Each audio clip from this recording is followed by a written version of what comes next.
सज्जनों और देवियों, एक गांव में एक कुआं हुआ करते थे और उस कुएं के अंदर बहुत सारी मेढकें रहा करते थे। एक दिन की बात, उस कुआं में बाहर का एक मेढक बड़ी भूल से असावधानी में छलांग मार के वो कुआं में गिर गया। कुआं में जब गिरा तो देखा और भी मेढक है, तो कुआं के मेढकों ने विरोध किया, शोरगुल मचाया, आवाज दिया, कौन है तू, कहां से आया है? इससे पहले तो मैंने तुमको कभी नहीं देखा, आज मैं दिख रहा हूं, वो भी ऊपर से टपके हो, कैसे आए हो, कौन भेजा है? इस प्रकार से पूछताछ करने लग गया कि तुम्हारा नागरिकता, तुम्हारी आधार कार्ड कहाँ है, बताओ। तो बाहर के मेढक ने कहा, देखो भाई, थोड़ा शांत हो जाओ, शांति से पूछो, इतने शोरगुल करते हो, मैं कैसे बताऊं? तो कुआं के मेढक सब शांत हो गए, कहा बताओ कहां से आए हो? तो बाहर वाले मेढक ने कहा, मैं बाहर की दुनिया से आया हूं। अंदर के मेढक ने कहा कि वो दुनिया कैसी है, वो दुनिया है कहां, कितना बड़ा है, बताओ। तो बाहर का मेढक ने कहा, देखो वो दुनिया बताने की चीज नहीं है, बहुत बड़ी दुनिया है, अब मैं कितना बताऊं तुझे। तो अंदर की जो मेढक थे उसमें एक मेढक छलांग मार मार के कहते थे, क्या इतना बड़ा? एक बार कूदे और कहे, क्या इतना बड़ा, क्या इससे भी बड़ा है? तो बाहर के मेढक ने हंसने लग गया, कहा, अरे बेवकूफ हो, ये जो तुम कूद रहे हो ना, ये तो जीरो है बाहर की दुनिया के सामने। मैं कह रहा हूं ना, इससे भी बड़ी है। तो अंदर के मेढक ने कहा, जा रे जा, बहुत बात करता है तू, मैं जितना छलांग मार चुका हूं, इससे बड़ी दुनिया हो ही नहीं सकती बाहर के। सज्जनों, फिर कुएं वाली जो मेढक थे, उन सभी मेढक को बाहर के मेढक ने उसे बाहर लाया, कहा, देखो ये दुनिया कितनी बड़ी है, जहां जाओ, जहां मन तहां जाओ। सज्जनों, बस ये कहानी हमको ये सीख देती है, समाज में कुछ लोग ऐसे सोच के होते हैं कि जो वो सोचता है, जो करता वही बड़ा है, उससे बड़ा और कुछ नहीं। किसी ने राम राम रटने लग गया तो उसको लगता है कि राम के बड़ा कोई है ही नहीं। कोई शिव शिव कहने लग गया तो उसे लगता है कि मेरे शिव से बड़ा कोई नहीं। अब कोई कबीर साहब का नाम लेने लग गया तो कबीरपंथी कहे कि कबीर साहब से बड़ा कोई नहीं। कोई भगवान बुद्ध को मानने वाले हो, वो कहे कि उनसे बड़ा बुद्धिस्ट तो कोई नहीं। इस्लाम धर्म को फॉलो करने वाले मुसलमान वो कहे कि मेरे अल्लाह से बढ़कर कोई नहीं।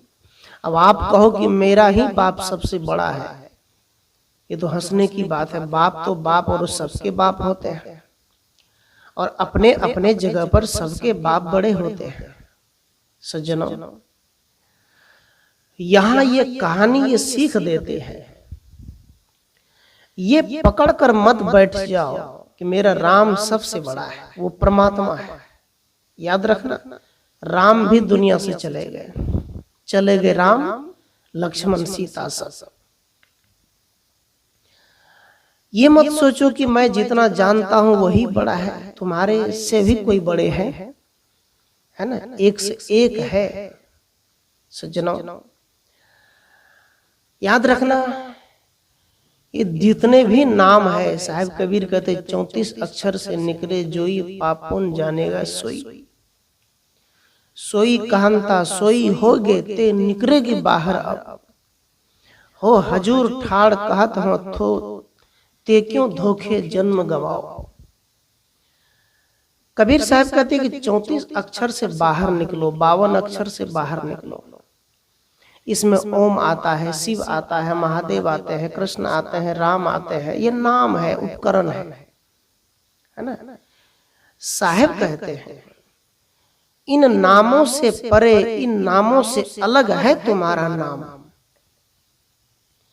तुम कौन हो, कहां से आए हो? कोई कहता है कि मेरा सिर दर्द कर रहा है, मुझे बुखार लग गया है, मेरी टांगे टूट गई है ना। ये कहता है। सज्जनों याद रखना, आपको आपकी सिर दर्द कर रहे हैं अर्थात आप अलग हैं। मोबाइल में सिम कार्ड है, एक यंत्र से वो चल रहे हैं, आप नहीं है। गाड़ी कहें कि कोई मैं ही गाड़ी हूं तो कैसे हो सकता है? गाड़ी के अंदर ड्राइवर है और उस गाड़ी को ड्राइवर चला रहा है, और पूरी गाड़ी की जो कायनात है, जो पूरी गाड़ी बनकर तैयार हुई है, उस गाड़ी को बनाने वाला भी इंसान देवता है। यहां साहेब कबीर स्पष्ट करते हैं कि तुमको चलाने वाला कौन है? आपको चलाने वाला कौन है? आपको चलाने वाले आपके अंदर विराजमान है। आपके कदम, आपकी आवाजें, आपकी सोचने की शक्ति, आपके बोलने की शक्ति कब तक काम करते हैं? जब तक आपके अंदर आत्मा राम की बास है। जब आत्मा राम की बास है तो आप चलते हैं, आप धर्म की वाहवाही करते हैं, आप कहते कि मेरा खुदा या मेरा अल्लाह या मेरा भगवान या मेरा राम, मेरा ईश्वर बड़ा। लेकिन आप क्या मानते हैं? इन सबको मानने वाला कौन है? चेतन जीव है, वो जिसको हम आत्मा कहते हैं, है ना। एक मुसलमान ने कहा कि कानून हमसे बड़ा नहीं है, कानून से बड़ा है मेरा अल्लाह, संविधान से बड़ा है मेरा कुरान। तो लोगों ने कहा कैसे? कुरान जो है वो कुदरती है, वो आकाश से आया है, उसे किसी ने लिखा नहीं है, और संविधान जो है वो बाबा साहब अम्बेडकर ने लिखा है। सज्जनों याद रखना, जिस कुरान को तुम्हारे अल्लाह ने लिखा है ना, वो कुरान ने महिलाओं के साथ भेदभाव किया, 12, 13, 20 बच्चे पैदा करवा दिए, धरती को नरक बना दिए। उस अल्लाह ने तुम्हारे हाथ में बम बारूद पकड़ा दिए। अभी पाकिस्तान की हालत क्या है, जाकर देखो। जहां भी मुसलमान है, जिस देश में मुसलमान है, उस सभी देश में, अपने देश में भी मुसलमान परेशान है। क्यों? वही अल्लाह की किताब की देन है। क्या ऊपर आकाश में कोई मशीन का प्रेस बैठाया है जो तुम्हारे अल्लाह जो कहते हैं लिखा नहीं है? सज्जनों, इस दुनिया की ओम लिखने वाला, राम लिखने वाला, कृष्ण लिखने वाला, ओहम सोहम शब्द बनाने वाला, जितने भी ये जाल है, जो माया जाल है, गुरु घंटालों की जाल है, ये सब आदमी की बनाई हुई है। और आदमी क्या कहता है? भगवान ईश्वर ने किया है। सज्जनों याद रखना, आपके अंदर जो है वो ना हो तो दुनिया की सभी गाड़ियां रुक जाएगी। अंदर जो आपके अंदर है, चाहे पाकिस्तान हो, चाइना हो, अमेरिका हो, इंडिया हो, वो सबके जो अंदर बसने वाला है, जहाँ के भी मनुष्य है, उस सबके अंदर में जो शक्ति है, वो शक्ति जिस दिन खत्म हो जाए तो जो सामान तुम देश विदेश पहुंचा रहे हो वहीं खड़ी हो जाएगी गाड़ी। इसलिए साहेब कबीर कहते हैं, साहेब का इतना ही कहना है कि 34 अक्षर और बड़ा, मैंने कहा मेढक की कहानी। मेढक ये दर्शाता है कि किसी से कोई कम नहीं। कोई विद्यार्थी क लिखता है ना, क लिखता है, और क लिखे और कहे कि बस हो गया, यही मेरी सच्चाई है, मैंने सब कुछ प्राप्त कर लिया। कैसे हो सकता है? क के बाद भी ख आता है, ख के बाद भी घ आता है। ये सभी अक्षर कर्म पर आधारित है। क अक्षर जो है कर्म करने की प्रेरणा देती है, और क अक्षर कह रहे हैं कि कर्म करो। क्या कहते हैं? कर्म करो। मैंने देखा एक पंछी की बच्चे हैं जिन्होंने बच्चे को जन्म दिया है, जिसको हम मैना या फिर कौवे कहते हैं। इन सब के पक्षी मैंने खुद आंखों से देखा। उनके पास जब गया तो सभी बच्चे क्या करते हैं? मुंह खोलते हैं ऊपर की तरफ ताकि कुछ खिला दे। उनकी माँ कभी कभी आती है, उसके मुख में डाल देते हैं दाना, चली जाती है। और जो पक्षी है वो जो घोंसला बनाती है, आप देखते होंगे ऐसे ऐसे सब चतुर पक्षी है, जैसे आदमी जैसे डाकू लोग, बदमाश लोग अपने घर में छुपने के लिए अलग अलग कमरे बना लेते हैं, धरती के नीचे बना लेते हैं, सामान रखने के लिए, पुलिस के डर से। तो ऐसे ही कई ऐसे पक्षी भी होते हैं जिसको सांप अंडे ना खा जाए, कोई पक्षी हमला ना कर दे, उसी घोंसला में अलग अलग कमरे बना लेते हैं वो। कितनी बुद्धि है उनके पास, कितने ज्ञान है उनके पास। सज्जनों, याद रखना, इस धरती पर हर जीव काम कर रहे हैं, हर जीव। एक चींटी है, वो दिन में एक बार भी नहीं बैठती है। चींटी अपनी भोजन की तलाश में घूमती रहती है, और पशु पक्षी, मछली, कीड़े मकोड़े जितने हैं सब अपना अपना भोजन की तलाश कर रहे हैं, कर्म कर रहे हैं, क्योंकि उसे पता है कि हम करेंगे नहीं तो हमारे पेट में कोई भी देवी देवता या भगवान भोजन नहीं देगा। इतनी बात याद रखना। लेकिन इस मनुष्य को भरोसा है कि हम कुछ नहीं भी करेंगे तो हमको भगवान दे देगा। ये तुम्हारी भूल है। तो क अक्षर कहता है तू कर पहले। जब हम क लिखते हैं तो सबसे पहले वो कहते हैं कर्म करो, चाहे जो भी कुछ करना तो पड़ेगा, लेकिन करना है तो कुछ अच्छा कर। एक बार की बात, एक साधु किसी रास्ते से चले जा रहे थे। कुछ डाकुओं ने उस साधु को पकड़ लिया, कहा जितने पैसे हैं वो सब मुझे दो। तो साधु ने कहा ले लो, दे दिया सब कुछ। लेकिन साधु ने चोर से पूछा कि देखो बेटा, ये सब तुम करते क्यों? कहा क्यों करते हैं? पेट भरने के लिए करते हैं, माँ बाप के लिए करते हैं। साधु ने कहा ये तो पाप है।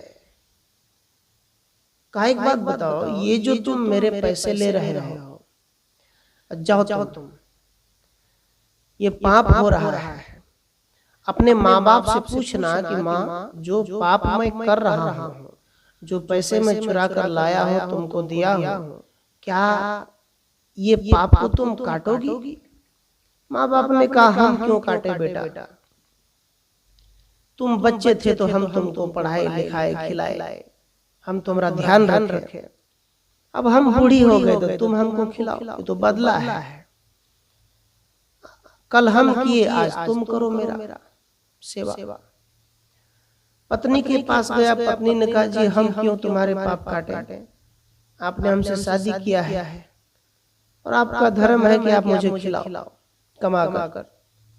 इस प्रकार लड़का नाराज होकर गुरु के पास गया, साधु के पास, और साधु के पास चरण में झुक गया। कहा क्या हुआ? कहा बस जो पाप मैं करूंगा उसको कोई नहीं काटेगा, मेरा कर्म मेरे साथ, आपका कर्म आपके साथ। इसलिए कहते हैं कर्म प्रधान विश्व रचि राखा। कर्म जो है प्रधानमंत्री है। कर्म मुखिया है, कर्म पंच भगवान है, सरपंच है। कर्म ही आपके बताता है कि आपकी फैसला कैसे की जाए। इसलिए सज्जनों, कर्म जो है बड़ी सोच समझ कर करना चाहिए। साहेब कबीर कर्म की गिनती करते हैं, न किसी देवी देवता की। वो कर्म की गिनती करवाते हैं। बट सावित्री बट की पूजा महिला सब परसों तरसों किए। कई जगह तो पेड़ में आग सी लग गई। ये महिलाएं लोग जो पति को उम्र बढ़ाने के लिए वो बट सावित्री बट वृक्ष की पूजा करते हैं ना, बट वृक्ष में आग लग गई, धागा लपेटते दिया जला रहे, दीपक जला रहे, अगरबत्ती जला रहे, उसे आग लग गई। इससे नुकसान किसका हुआ? पेड़ देवता का, जो हमें ऑक्सीजन देते हैं। लेकिन हमें ये समझ में नहीं आती है कि हम क्या पूजा कर रहे हैं। सज्जनों, कबीर देव कहते हैं, माटी के कर देवी देवा, जीव काट के दैया जी, जो तोहरा को साचा देवा, खेत चरत कहने लैया जी। कबीर साहब ऐसे माताओं को गांव में गली में जाकर समझाते हैं, कहते हैं कि ऐ माताओं, तुमने माटी की पत्थर की देवी देवता बनाई, अच्छी बात है, और तुमने जीव काट के दिया, ये भी अच्छी बात है। लेकिन साहब कबीर कहते हैं अब कि जो तोहरा को साचा देवा, तो खेत चरत काहे न लैया जी। कबीर साहब कहते हैं, माटी की पत्थर की देवता बनाना अच्छी बात है, और उसके सामने जीव काट कर देना, बकरे को काट कर देना, भैंसा को काट कर देना, ये भी अच्छी बात है, प्रसाद है। लेकिन साहब कबीर कहते हैं, मेरी शर्त है, यदि तुम्हारे देवी देवता में शक्ति है, जो खेत में बकरे चरते हैं, किसी के बाड़ी में बकरी बकरा चरते हैं, जो भैंसा है, वो सांड है जो खेत में चरते हैं घास, उस देवी देवता से कहो कि वहां से खुद से पकड़ कर ले आए और गर्दन पे तलवार चला दे, काट खा ले। ऐसा तो नहीं होता है। आप खुद लाते हो, खुद काटते हो, और वो मांस खुद ब्राह्मण भी खाते हैं और आप भी खाते हैं। फिर आप कहते हैं ब्राह्मण देवता की जय। कैसे? आपने बुद्धि का उपयोग किया क्या? आपने अपनी बुद्धि को बेच दिया। जैसे खेत को लोग शुद्ध भरना लीज पर लगाते हैं, और जब पैसा होता है तो पैसा देकर के फिर खेत छुड़ा लेते हैं। ऐसे ही आपने ब्राह्मणों के हाथ में अपनी बुद्धि को बेच दिया है। आपको पारख ज्ञान होता नहीं, और आप ऐसी काम को छोड़ते नहीं। इसलिए बंधुओं, कबीर साहब कहते सोच बदलो। आप जो सीखे हैं वही बड़ा नहीं है, उससे और आगे सीखो, है ना। कोई पोस्ट पे जाता है आर्मी के, तो उसमें भी पोस्ट होता है। बस एक ही में मत बैठे रहो, आगे निकलो। साधना मार्ग में आए हैं तो बस आश्रम आ गए, दही चूड़ा का भोजन मिल रहा है, आश्रम में सो रहे हैं, खा रहे हैं, बस मतलब नहीं। अरे साधना करो, प्रवचन करो, भक्ति करो, लोगों का कल्याण करो, पद बढ़ाओ, आगे बढ़ो, तरक्की करो। साधु समाज में भी तरक्की होता है, आश्रम की तरक्की और साधना की तरक्की, प्रवचन करने में भी एक नंबर, साधना में एक नंबर, हर चीज में एक नंबर। सदगुरु कहते हैं ये है जीवन का विकास। अब कुएं की तरह में ढक बनकर तुम घर में पड़े रहो, बस इतना ही है। जैसे एक बार एक आदमी के यहाँ एक संत चले गए तो वो आदमी साधु के पास बैठा और चिंता व्यक्त करने लगा, दुख की कहानी, राम कहानी शुरू कर दी। राम कहानी का मतलब ही होता है दुख कहानी, क्योंकि राम और सीता के जीवन में दुख सुख तो कभी आया ही नहीं, दुख ही आया। तो हर घर में राम कहानी शुरू होता है। तो वो आदमी साधु के पास बैठा और कहने लग गया, गुरु महाराज देखिए न, गरीब है, कुछ नहीं है, क्या करे। साधु ने देखा कितना खेत है, पूछा क्या है, कहा 20 बीघा जमीन है, बहुत कुछ है। ये सच्चाई है, आज भी ऐसे बहुत लोग हैं, बहुत जमीन जायदाद है, लेकिन जीवन नरक बना हुआ है। आलसी में जीवन जीता है, ताश खेलता है, जुआ खेलता है, अधिक सोता है, काम नहीं करता है, पैसे की बचत नहीं करता है, मेल से नहीं रहता है, तो क्या खाक विकास करोगे। तो साधु समझ गए कि ये मामला क्या है। रात में साधु ने चेला को उठाया, चेला इस किसान का भैंस खोल लो, चलो। उनके पास एक भैंस था, उसी का दूध बेचकर गुजर करता था। साधु ने भैंस चुरा लिया और चल दिया। रात में उठा, सुबह में किसान देखा भैंस भी नहीं, साधु भी नहीं। साधु समझ गया कि बस साधु ही चोरी, वही चोर था। इसके बाद किसान ने क्या किया, हल लेकर खेत में गया, खेती किया, धीरे धीरे मकई लगाया, गेहूं लगाया, धान लगाया, हर सीजन में सब कुछ किया। सभी खेती किया तो दिन चल कर बहुत बड़ा पैसा वाला हो गया और बड़ा घर बन गया, सब कुछ अच्छा बना लिया और बढ़िया हो गया, है ना। फिर साधु उसी रास्ते से गया, उसी के यहाँ कहा,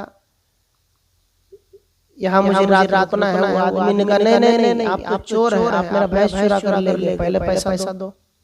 तब साधु ने कहा, बेटा तुम्हारा भैंस तुम्हारे आश्रम पर है। तो उसने कहा, आपने चोरी किया?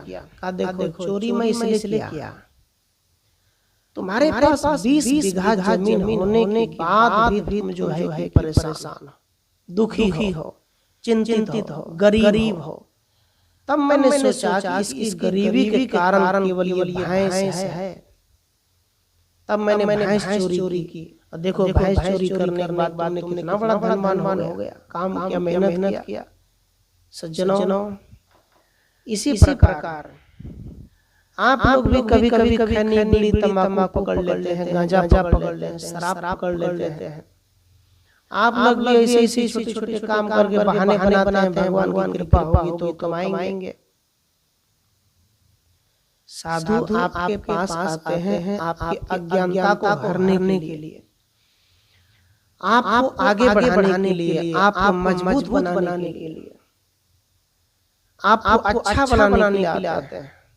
आपके अंदर जो डर है, चुड़ैल का, भूत का, डायन का, प्रेत का, लालच का, इस सब डर को हटाने के लिए संत द्वार पर आते हैं। इसलिए कभी द्वार पर, आंगन में, घरों में संतों को बुलाते रहना चाहिए। और संतों को बुलाने से बाल बच्चे का मन, मस्तिष्क, परिवार हरा भरा रहता है और उनका जीवन आनंदमय रहता है ना। ऐसे संतों को घर में बुलाओ, घर में लाओ। जब ऐसे गुरुजन घर में आते हैं तो क्या होता है, घर के सभी काल क्लेश भाग जाते हैं। घर में धामी को मत आने दो, ब्राह्मण को मत आने दो, क्योंकि उनकी पत्रा जिस घर में खोलेंगे तो खतरा बढ़ेगा, डर बढ़ेगा। इसलिए प्यारे बंधुओं, सदगुरु कहते हैं अपनी सोच को ऊपर करो। आपने जो ब्राह्मणवादी सोच बनाया है, उस सोच को ऊपर उठाओ। सोचो हम क्यों जाए ब्राह्मण के पास, हमारे पास क्या कमी है। इतने बड़े बड़े महान तपस्वी संत हुए हैं, कबीर साहब हुए हैं, गौतम बुद्ध भगवान हुए हैं, संत रविदास जी भगवान हुए हैं, महावीर स्वामी भगवान हुए हैं, जैन साधुओं में इतने बड़े बड़े महान तपस्वी संत हुए हैं। ये क्या कम है क्या? इनके ज्ञान पढ़ते क्यों नहीं हो? क्या कचरे के चक्कर में फंस जाते हो? आपको कुछ कर दिखाना है, कुछ बनना है, कुछ होना है। इसीलिए जनों मैंने कहा सोच बदलो, कुआं की तरफ मत रहो, कुआं से बाहर निकलो, दुनिया बहुत बड़ी है। चलते रहो, आगे देखो, पीछे मत देखो, चलते रहो। चलोगे तो पहुंचोगे, रुक जाओगे तो सब दिन के लिए रुक जाओगे। इसलिए हासिल करो कर्म के द्वारा, हिम्मत के द्वारा, साहस के द्वारा, भक्ति के द्वारा, साधना के द्वारा कुछ प्राप्त करो और अपने स्वरूप को प्राप्त करो। तुम्हारे अंदर जो राम है उसे जानो। सज्जनों, मैं आप सब बीच जो कुछ निवेदन किया, मैं कहता हूँ इस विचार को आगे भी शेयर करो, और विचार अच्छा लगता है तो चैनल को सब्सक्राइब भी करो और कबीर विचार से जुड़े रहे और फॉलो करते रहे। आप सबके अंदर बैठे राम उतरे बार साहिब बंदगी साहिब।